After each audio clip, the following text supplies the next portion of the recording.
Hello friends, welcome to our channel movie house. आज हम जिस फिल्म के बारे में बात करने जा रहे हैं वो है बैटमैन बिगिंस, जो कि रिलीज हुई थी 2005 में। ये एक्शन फैंटेसी फिल्म है जिसको डायरेक्ट किया था क्रिस्टोफर नोलान ने। फिल्म की शुरुआत में ब्रूस वेन और रिचेल को एक गार्डन में खेलते हुए दिखाया जाता है। ब्रूस उससे छुपने की कोशिश में एक सूखे कुएं में छुप जाता है और वो उसमें गिर जाता है, जिसमें बैट्स का एक झुंड उसके ऊपर से गुजरता है और वो डर जाता है। अब जवान हो चुके ब्रूस को दिखाया जाता है, जो कि भूटान के एक जेल में बंद है, जहां पर कैदियों को बहुत ही गंदा खाना दिया जाता है। तभी ब्रूस के साथ का एक और कैदी उसे मारने के लिए बढ़ता है। ब्रूस को उसका दूसरा साथी सचेत करता है कि ये तुम्हें मारने वाला है, क्योंकि ये नर्क से भी बदतर जगह है। ब्रूस की उन कैदियों के साथ जबरदस्त फाइट होती है और वो उन्हें पीट देता है, जिसके लिए उसे सजा मिलती है। एक काल कोठरी में अनिश्चित काल के लिए उसे बंद कर दिया जाता है। वहीं एक सूट बूट पहने हुए एक आदमी ब्रूस को उसके असली नाम से बुलाता है। ब्रूस हैरान हो जाता है और उसे समझ नहीं आता कि इसको मेरे बारे में इतनी जानकारी कैसे है, जबकि मैंने अपनी असलियत छुपा रखी थी। वो आदमी अपना नाम डुकाट बताता है और साथ ही कहता है कि मैं रासल गुल के लिए काम करता हूँ। अगर तुम इन अपराधियों से लड़ना चाहते हो तो इस लड़ाई में तुम अकेले होकर इनसे कामयाब नहीं हो सकते। तुम्हें हमारे साथ की जरूरत होगी, जबकि तुम तुम्हारे रास्ते से भटक गए हो। तभी ब्रूस डुकाट को रोकते हुए बोलता है, भला रासल गुल मुझे कैसे राह पर ला सकता है। डुकाट ब्रूस को समझाता है, इन अपराधियों से लड़ने के लिए तुम्हें हमारे साथ आना होगा। हम तुम्हें वो सब चीजें सिखाएंगे जिससे तुम आम इंसान नहीं बल्कि एक आम इंसान से ऊपर सुपर हीरो बन जाओगे। और अगर तुम हमारे इस मिशन में शामिल होना चाहते हो तो एक खास नीले कलर का फूल दक्षिण में मिलता है, और उसे लेकर अगर तुम पहाड़ पर पहुंच जाते हो तो हम उसे तुम्हारी हाँ समझेंगे। साथ ही डुकाट ब्रूस को कहता है कि कल तुम्हें यहाँ से छुड़वा लिया जाएगा, और बेस्ट ऑफ लक कहकर निकल जाता है। और बिल्कुल ऐसा ही होता है। अगले दिन ब्रूस को एक अनजानी जगह पर छोड़ दिया जाता है। वहीं दक्षिण की ओर जहाँ ब्रूस को नीला फूल मिलता है, वो उसे लेकर पहाड़ की तरफ बढ़ता है। पहाड़ की चढ़ाई इतनी मुश्किल होती है कि उसे हर कोई इंसान नहीं पार कर सकता, लेकिन ब्रूस अपने मकसद को पाने के लिए उस हद को पार करता है और पहुंच जाता है पहाड़ की चोटी पर, जहां उसे एक दरवाजा मिलता है और वो उसके अंदर चला जाता है, जहां रासल गुल अपने सिंहासन पर बैठा उसे गौर से देख रहा होता है। तभी वो डुकाट को अपनी भाषा में उसे पूछने के लिए बोलता है, और डुकाट ब्रूस से पूछता है, तुम्हें क्या चाहिए? तो ब्रूस बोलता है, मुझे नाइंसाफी से लड़ने की ताकत, ताकि मैं उन अपराधियों और उनके अपराध को इस दुनिया से मिटा सकूं। ये कहते हुए वो उनके सामने वही नीला फूल पेश करता है, जिससे रासल गुल काफी इम्प्रेस हो जाता है और अपनी भाषा में डुकाट को सहमति देता है। डुकाट उसी वक्त से उसकी ट्रेनिंग ये कहकर शुरू कर देता है, अपराधियों को डराने के लिए पहले तो तुम्हें अपने डर को खत्म करना होगा। और ब्रूस को ट्रेनिंग स्टार्ट करने के लिए बोलता है, लेकिन ब्रूस जो इतनी ऊंची पहाड़ी चढ़कर पहले से ही थक चुका होता है, वो कहता है कि मैं अभी इसके लिए तैयार नहीं हूँ। लेकिन डुकाट उसकी छाती पर लात मारते हुए बोलता है, इस लड़ाई में तुम्हें हमेशा तैयार रहना होगा। और दोनों के बीच फाइट शुरू हो जाती है, जिसमें डुकाट ब्रूस को बुरी तरह से मारता है। और जैसे ही जख्मी ब्रूस पर डुकाट अपना एक और वार करने की कोशिश करता है, तो ब्रूस डर के अपने आप को बचाने की कोशिश करता है, जिससे डुकाट वहीं रुक जाता है और ब्रूस से उसके डर की वजह पूछता है। फिल्म फ्लैशबैक में जाती है उसी सूखे कुएं में जहां ब्रूस गिर गया था और बैट्स के झुंड ने उसे डरा दिया था, जिससे वो वहीं बेहोश हो गया था। ब्रूस के फादर मिस्टर थॉमस वेन एक रस्सी की मदद से कुएं में उतरते हैं और ब्रूस को बचाकर ले आते हैं, और ब्रूस की टूटी हुई हड्डी घर पर ही जोड़ देते हैं, क्योंकि वो पेशे से डॉक्टर होते हैं। तभी एल्फ्रेड, जो थॉमस के यहाँ बटलर होते हैं, आते हैं और बोलते हैं, काफी ऊंचाई से गिरे थे तुम ब्रूस। थॉमस ब्रूस को सलाह देते हुए बोलते हैं, आखिरकार हम नीचे गिरते ही क्यों हैं, ताकि हम उठना सीख सके, जिससे एल्फ्रेड काफी इम्प्रेस होते हैं।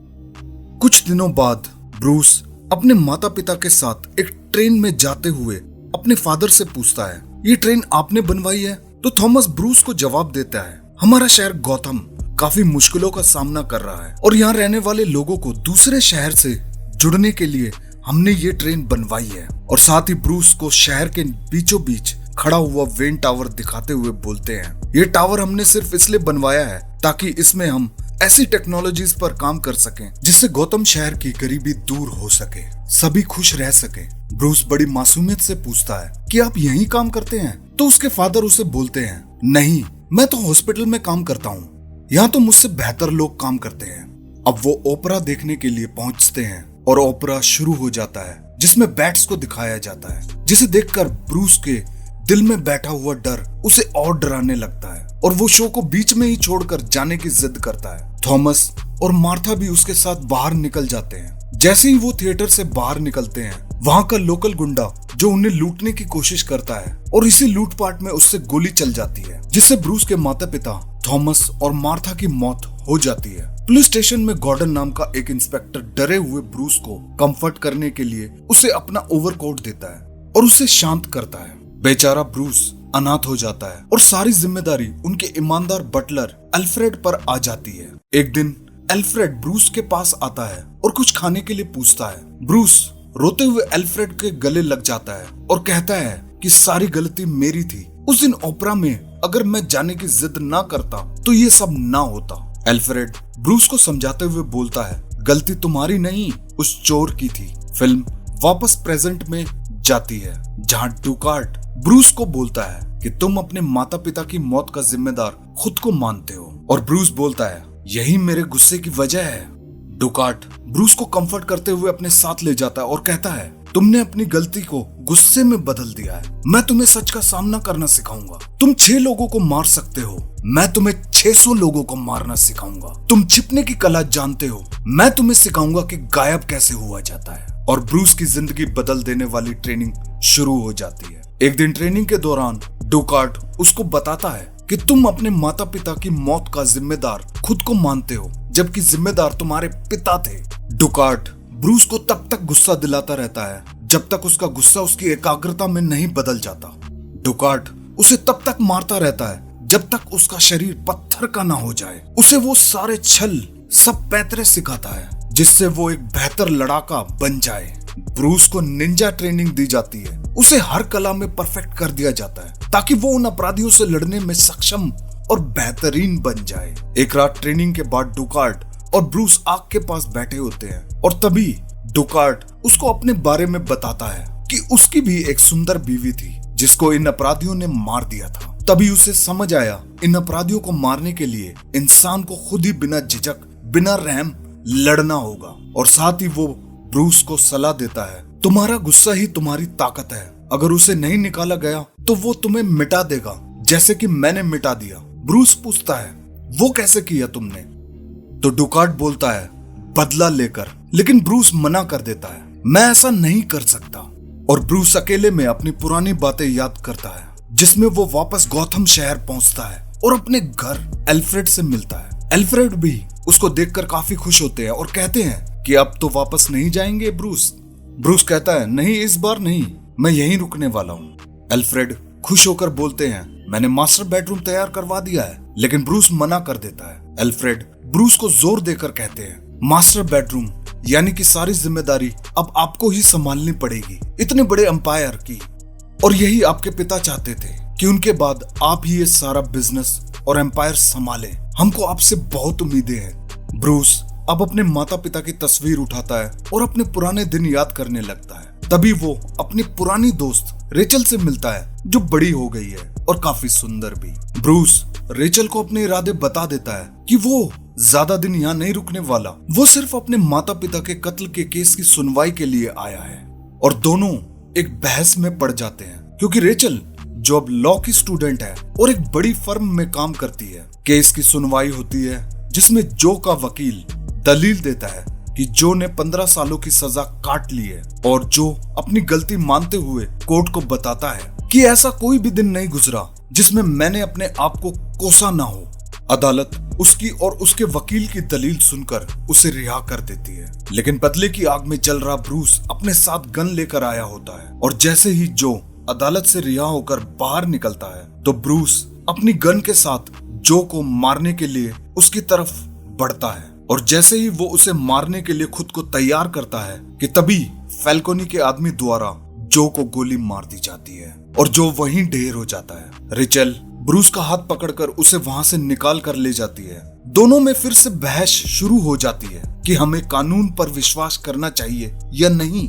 रेचल कानून की हिमायत करते हुए बोलती है कि हमें बदले की भावना में नहीं रहना चाहिए, लेकिन ब्रूस रेचल को गन दिखाते हुए बोलता है, मैं अब किसी कानून पर विश्वास नहीं करता, मैं खुद ही जो से अपने माता पिता का बदला लेने के लिए आया था। रेचल ब्रूस के हाथों में गन देखकर ब्रूस से काफी गुस्सा हो जाती है और गुस्से में उसे चांटा मारती है और कहती है, मेरे इतने समझाने के बाद भी तुम नहीं समझ रहे, हमें हिंसा नहीं करनी चाहिए। ब्रूस गुस्से में कार का दरवाजा खोलता है और उतर जाता है और पहुंच जाता है फैल्कोनी के क्लब में। फैल्कोनी ब्रूस को देखकर बोलता है, थैंक यू कहने की जरूरत नहीं है मिस्टर वेन। लेकिन ब्रूस बोलता है, मैं तुम्हें थैंक्स कहने नहीं आया हूँ, मैं तुम्हें ये बताने आया हूँ, चाहे पूरा शहर तुमसे डरता हो लेकिन मैं नहीं डरता। तभी फैल्कोनी अपनी गन निकालकर ब्रूस को बोलता है, यहाँ एक जज, पुलिस वाला और शहर के बड़े अधिकारी मौजूद हैं और मैं तुम्हें इनके सामने ही गोली मार सकता हूँ। साथ ही रेचल और एल्फ्रेड को भी मारने की धमकी देता है और कहता है, यहाँ से निकल जाओ गौतम के शहजादे। और तभी फैल्कोनी के आदमी ब्रूस को पीट कर बाहर फेंक देते हैं। ब्रूस उठता है और एक गरीब भिखारी के पास जाता है और उससे उसके फटे हुए कोट के बदले अपना ओवरकोट देता है और कुछ पैसे भी, और निकल जाता है अंधेरी गलियों में। अगले दिन डुकार्ट ब्रूस का आखिरी इम्तिहान लेता है जिससे ब्रूस आसानी से पूरा कर लेता है और रासल गुल ब्रूस की कामयाबी को देखकर काफी खुश होता है और ब्रूस को बताया जाता है कि उसका डर मिटा दिया गया है और तुम जिम्मेदारी उठाने के लिए और इंसाफ का सिपाही बनने के लिए तैयार हो, लेकिन पहले ब्रूस को साबित करना होगा कि वो उनके मकसद में विश्वास करता है या नहीं। ब्रूस के सामने एक कैदी को लाया जाता है और उसके सामने एक तलवार रख दी जाती है ताकि वो उसका सर काट सके, लेकिन ब्रूस ये करने से साफ मना कर देता है और कहता है कि ये हमारा काम नहीं है, इसकी सजा कानून इसे देगी। लेकिन तभी रासल गुल बोलता है कि तुम्हें चुना गया इंसाफ का सिपाही बनने के लिए क्योंकि तुम गौतम के शहजादे हो और ये इंसाफ की लड़ाई तुम्हें ही शुरू करनी होगी। अब वक्त आ गया है कि हम गौतम शहर के अपराधियों को मिटा दें, बर्बाद कर दें। लेकिन ब्रूस डुकार्ट से कहता है, मैं गौतम शहर जाऊंगा और उनसे लड़ूंगा, मगर मैं इनकी तरह जल्लाद नहीं। डुकार्ट ब्रूस को समझाने की कोशिश करता है, लेकिन ब्रूस अपने मन में फैसला कर चुका था। वो तलवार लेता है और कैदी के बजाय रासल गुल पर हमला कर देता है और एक जबरदस्त लड़ाई होती है जिसमें ब्रूस रासल गुल के सभी आदमियों को मार देता है और उसके किले को भी आग लगा देता है। लेकिन इसी झड़प में डुकार्ट बेहोश हो जाता है और स्लिप होता हुआ पहाड़ की चट्टान पर अटक जाता है।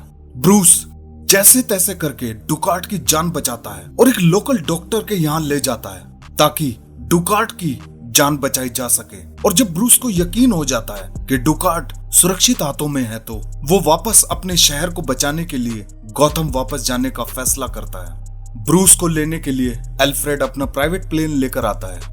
प्लेन में ब्रूस एल्फ्रेड को अपने फ्यूचर प्लान्स बताते हुए कहता है कि हमें गौतम शहर को साफ करना होगा इन वहशी दरिंदों से, और साथ ही बताता है कि मुझे ऐसा रूप लेना होगा जिससे कोई ना पहचानता हो। अगर मैं उनसे सीधे टक्कर लूंगा तो हो सकता है वो मुझे तुम्हारे और रिचल के जरिए ब्लैकमेल करेंगे और मुझे मेरा काम करने से रोकेंगे। इसी वजह से मुझे एक नया रूप लेना होगा। अब एल्फ्रेड ब्रूस को अपनी कंपनी के बारे में एक बुरी खबर सुनाता है कि उसके बड़े अफसरों ने ज्यादा मुनाफाखोरी के लिए ज्यादा से ज्यादा शेयर बेच रहे हैं। ब्रूस इस बात पर गौर करने के लिए कहता है। अब दिखाया जाता है डॉक्टर क्रेन को, जो अपनी गवाही से फैल्कोनी के गुंडे को पागल करार देकर अपने पागल खाने भेज देता है, जबकि रेचल उसका विरोध करती है। लेकिन डॉक्टर क्रेन रेचल के बॉस कॉल को उसे समझाने के लिए बोलकर निकल जाता है। कॉल रेचल को बताता है, ये तुम क्या कर रही हो? फैल्कोनी ने अपने पैसों के दम पर आधे से ज्यादा शहर को खरीद रखा है। वहीं ब्रूस अपने वेन हाउस में एक लिस्ट बना रहा होता है अच्छे लोगों की जो उसकी इस मिशन में हेल्प कर सकते हैं। अचानक उसे बैट्स उड़ते हुए दिखाई देते हैं। उन्हें देखकर एल्फ्रेड बोलता है, ये फिर यहाँ आ गया, ये शायद यहीं घर के नीचे रहते हैं। बस ब्रूस उसी सूखे कुएं में उतर जाता है और उन बैट्स को देखता है जिससे वो बचपन में डर गया था। लेकिन ब्रूस अपने उसी डर को ताकत बनाने की ठान लेता है और वो फैसला कर लेता है उसका दूसरा रूप एक बैटमैन होगा। ब्रूस अपने फैमिली बिजनेस में इंटरेस्ट लेना शुरू करता है और अपने वेन एंटरप्राइजेस के ऑफिस पहुंचकर बेईमान विलियम से मिलता है जो कंपनी को सार्वजनिक करने जा रहा होता है। ब्रूस उसे कंपनी से बाहर कर देता है। वो अपने पिता के दोस्त मिस्टर फॉक्स से मिलता है, जो कंपनी में आर्किविस्ट की पोजीशन पर काम कर रहे होते हैं। साथ ही उन सब डिफेंस टेक्नोलॉजी पर भी काम कर रहे थे, जिनकी जिम्मेदारी ब्रूस वेन के पिता ने उन्हें दी थी, जिसमें ब्रूस को एक सुरक्षात्मक बॉडी सूट और एक भारी बख्तर बंद कार मिलती है, जिसे टम्बलर कहा जाता है। ब्रूस अपने आप को एक प्ले बॉय की छवि में दुनिया के सामने पेश करता है, ताकि लोगों का ध्यान उसकी तरफ आकर्षित ना हो। साथ ही वो अपने वेन मैंशन के नीचे गुफाओं में अपना बेस सेटअप करता है और अपनी जंग शुरू कर देता है अपराधियों के खिलाफ बैटमैन बनकर। एक ड्रग डील के दौरान बैटमैन फैल्कोनी और उसके आदमियों पर हमला कर देता है और उनकी ड्रग डील नाकामयाब कर देता है। साथ ही बैटमैन को फैल्कोनी के खिलाफ बड़े सबूत मिल जाते हैं और उसे ये भी पता लगता है कि वो रेचल को मारने की साजिश कर रहे हैं, क्योंकि वो अपने कानूनी तरीके से उनके काम में बड़ी अड़चन डाल रही है।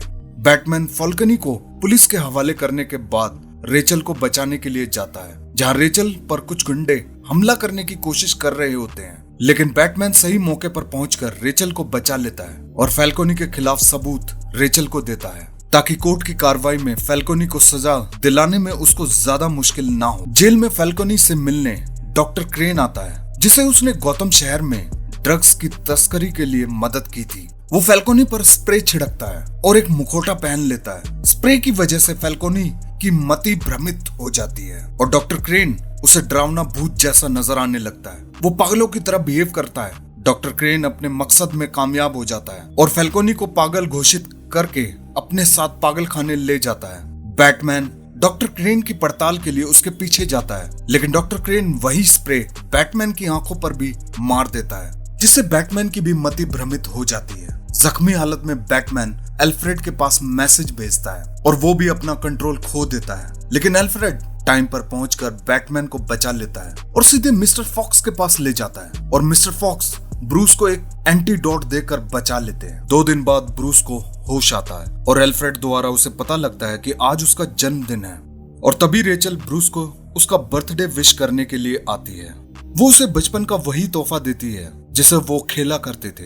अचानक रेचल के पास फोन आता है कि फैल्कोनी को डॉक्टर क्रेन अपने साथ पागल खाने ले गया है, जबकि रेचल फैल्कोनी को सजा दिलाने की पूरी तैयारी कर चुकी थी।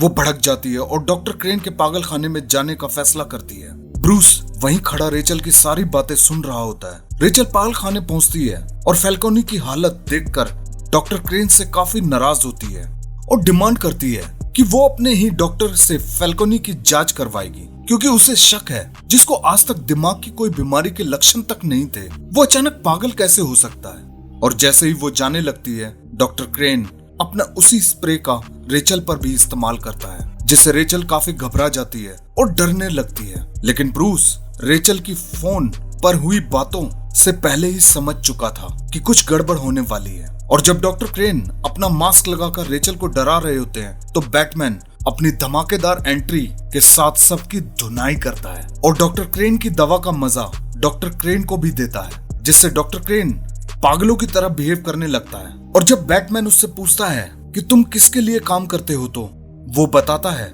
कि वो रासल गुल के लिए काम करता है। बैटमैन उसे जवाब देता है कि रासल गुल तो मर चुका है, और तभी गॉर्डन अपनी टीम को लेकर वहां पहुंच जाता है और बैटमैन उसे बताता है कि ये ड्रग्स शहर के पानी में मिलाकर लोगों को बीमार करने की कोशिश कर रहा था। और तभी बैटमैन रेचल को उठाकर उस पागल खाने से निकल जाता है और उसे वही एंटीडोट देकर उसकी जान बचा लेता है। पुलिस जो बैटमैन को गिरफ्तार करने के लिए आई थी, वो बैटमैन के पीछे लग जाती है। बैटमैन अपने जबरदस्त गैजेट से लबरेज गाड़ी की सहायता से पुलिस को चकमा देते हुए रेचल को अपने साथ लेकर निकलने में कामयाब हो जाता है। अब ब्रूस के जन्मदिन की पार्टी में डोकार्ट फिर से प्रकट होता है और खुद को सच्चे रासल गुल होने का खुलासा करता है। वेन एंटरप्राइजेस के एक शक्तिशाली माइक्रोवेव उत्सर्जक की चोरी करने के बाद वो गौतम के पानी की आपूर्ति को भाप बनाने की योजना बना रहा है। साथ ही क्रेन की दवा हवा में फैला देता है और शहर में बड़े पैमाने पर उन्माद पैदा करता है, जो शहर को बर्बाद कर देगा। वो वेन मैंशन को जला देता है और ब्रूस को मरने के लिए छोड़ देता है, लेकिन एल्फ्रेड उसे बचा लेता है। रासल गुल शहर की सेंट्रल वाटर प्रणाली पर दवा छोड़ने के लिए मोनोरेल सिस्टम पर माइक्रोवेव एमिटर को लोड करता है। बैटमैन रेचल को बचाने के बाद उसे अपनी असली पहचान बताता है और मोनोरेल पर रासल गुल का सामना करते हुए दोनों के बीच एक जबरदस्त फाइट होती है। वहीं गॉर्डन रेल के ट्रैक के एक हिस्से को नष्ट करने के लिए बैटमैन की कार टम्बलर की तोपों का इस्तेमाल करता है। बैटमैन रासल गुल को नहीं मारता बल्कि रासल को ट्रेन के साथ खत्म होने के लिए छोड़ देता है और ट्रेन ग्लाइडिंग होती हुई क्रैश हो जाती है, जिसमें रासल गुल की मौत हो जाती है। ब्रूस रेचल के सम्मान और प्यार हासिल करता है, लेकिन रेचल फैसला करती है कि अब ब्रूस के साथ नहीं रह सकती क्योंकि अब गौथम को बैटमैन की जरूरत है। बैटमैन एक सार्वजनिक हीरो बन जाता है। ब्रूस खुलासा करता है कि उसने वेन एंटरप्राइजेज में एक नियंत्रित हिस्सेदारी खरीद ली है और कंपनी का सारा जिम्मा मिस्टर फॉक्स को दे देता है। सार्जेंट गॉर्डन को लेफ्टिनेंट के रूप में प्रमोट किया जाता है और इसी के साथ फिल्म खत्म हो जाती है। Thanks for watching, bye.